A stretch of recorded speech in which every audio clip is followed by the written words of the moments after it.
నేను ఆదిపట్ల మున్సిపాల్లో ఉంటాను. ఇక్కడ ఒక 5-6 ఏళ్ళు నేను ఆర్టీసీ కూడా ఆర్టీసీలో పనిచేశాను. పక్కనే ఇప్పుడు మన రామదాస్ పల్లి దగ్గర ఒక ప్లాంట్, ఇప్పుడు అక్కడి నుంచి అక్కడికి నేను సింగరేణిగా నేను చేంజ్ అయ్యాను. సో ఈ ప్రోగ్రామ్కి ముఖ్య అతిథులు ఎవరంటే చెప్పుకోవాల్సిన పేరేం, మనకు తెలియని పేరేం లేదు, రాజేష్ అన్న.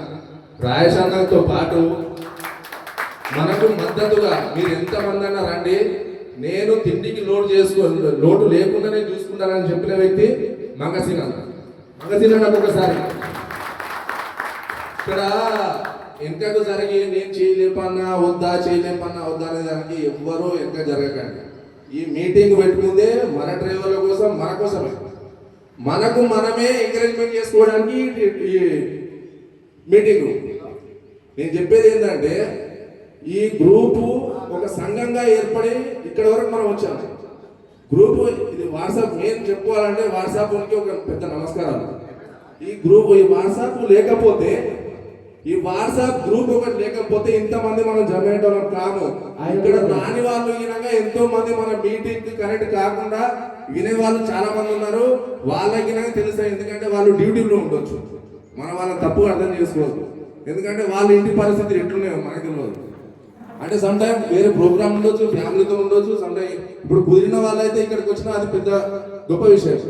ఎందుకంటే ఇప్పుడు మనం ఒక్కొక్కరు ఉన్నాము, మన ప్లాంట్లో ఒక 10 మంది కావచ్చు, 5 మంది కావచ్చు, ప్రతి ఒక్కరికి ఈ విషయాన్ని చేరదీశారు. గ్రూప్లో పెట్టడం ఎంతవరకు కాదు, కొంతమంది ఉండొచ్చు, కొంతమంది లేకపోవచ్చు. వాళ్ళందరికీ చేర్చే బాధ్యత మనందరికీ. అన్నా కొంచెం శ్రద్ధ పెట్టినండి అన్న. ఒక 2 నిమిషాలు మాట్లాడతా, నేను ఎక్కువ మాట్లాడా. ఈ సంఘం ఏంటంటే ఈ గ్రూపు, ఈ వాట్సాప్ గ్రూప్ అనేది లేకపోతే మనం ఇంతమంది జమేయడం కాదు. ఆ గ్రూపు అనేది ఒక సంఘంగా ఏర్పడితే ఎంతమంది జమ అవుతారు, ఆ సంఘంతో వచ్చే లాభాలు ఏంటనేది మీకు తర్వాత తెలుసు. మీరు తప్పు అర్థం చేసుకోవచ్చు. మీకంటే మీ అందరికంటే నేను చిన్నోడిని. నేను నాకు తెలిసినంత వరకు నేను మాట్లాడతా, దానికి మీరు మద్దతు చేయండి, సారీ అంటే కోఆపరేట్ చేయండి అని చెప్పేసి అంటున్నాను అంతే. నేను మాట్లాడే తప్పు ఉండొచ్చు, దాన్ని మీరు మా అన్నయ్య లేక నన్ను అందరూ ఆదరించాలని చెప్పేసి నేను కోరుకుంటున్నా. అందులో ఒక గ్రూప్ సంఘంగా ఏర్పడితే ఆ సంఘం నుంచి వచ్చే లాభాలన్నీ అన్నయ్య చెప్పిండు. ఒక గ్రూప్, ఒక సంఘాన్ని ఏర్పరచుకుంటే దాంట్లో ఆ సంఘం నుంచి ఒకరు ఇద్దరు కావచ్చు, ప్రతి దగ్గర ఏ ప్రాబ్లం వచ్చినా కానీ, ఇప్పుడు ఒక మన కులాల గురించి మాట్లాడుతున్నా అనుకోకండి, ప్రతి కులంలో ఒక కుల నాయకుడు ఉంటాడు, సంఘం ఉంటుంది, వాళ్ళకు సంఘం ఉంటుంది. సంఘానికి ఒక, అంటే మన ఊరు వరకు తీసుకుందాము, ఏ కులానికైనా కుల నాయకుడు ఉంటాడు. ఇప్పుడు ఎవరైనా వచ్చి మాట్లాడారు అనుకో, మీ కుల నాయకుడు ఎవరో పిలుచుకున్నామంటాడు. మనం ఇంతమంది డ్రైవర్లు ఆడ నిలబడ్డా కానీ ఎవరో మీ సంఘ నాయకుడు ఎవరో రాండి ఆ ముంగలికి రమ్మని పిలుస్తారా పిలవరానా? అదే ఇప్పుడు మనం అందరం ఒకటైనా అనుకో, మన అందరి దాంట్లోకి అందరికి నచ్చినట్టుగా ఒకరిని తీసుకుందాం. ఒకరు కావచ్చు, ఇద్దరు కావచ్చు, 5 మంది కావచ్చు, 10 మంది కావచ్చు. ఆ 10 మంది మనమే సెలెక్ట్ చేసుకుందాం. ఎందుకంటే మనందరిది ఈ సంఘం అనేది.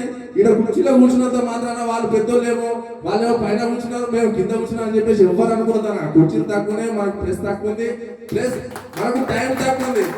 ఒక్కరోజు మాత్రమే కేటాయించుకోలేదు, మనం వారం రోజులు దాకా కేటాయించుకోలేదు. ఒకటే రోజు 1 గంట కావచ్చు, 2 గంటలు కావచ్చు, మాట్లాడే దాంట్లో కంటెంట్ ఉంటుంది. కంటెంట్ వినాలి. ప్రతి ఒక్కరు వాళ్ళ మైండ్ బుద్ధి చెప్పుకొని ఇంతవరకు అయితే మనం చేసుకోలేదు తప్ప ఇప్పుడన్నా ముందుకు రావాలని చెప్పేసి. అన్నా 100-200 భయపడకండి. నేను ఇయ్యలే పైసలు రాయేషనా, నా నుంచి ఒక అమౌంట్ కింద నేను ఇయ్యలే.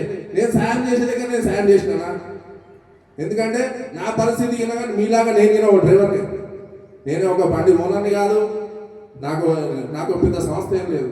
నేను మీలాగానే నువ్వు ఏదో పొద్దున పట్టుకొని టిఫిన్ పట్టుకొని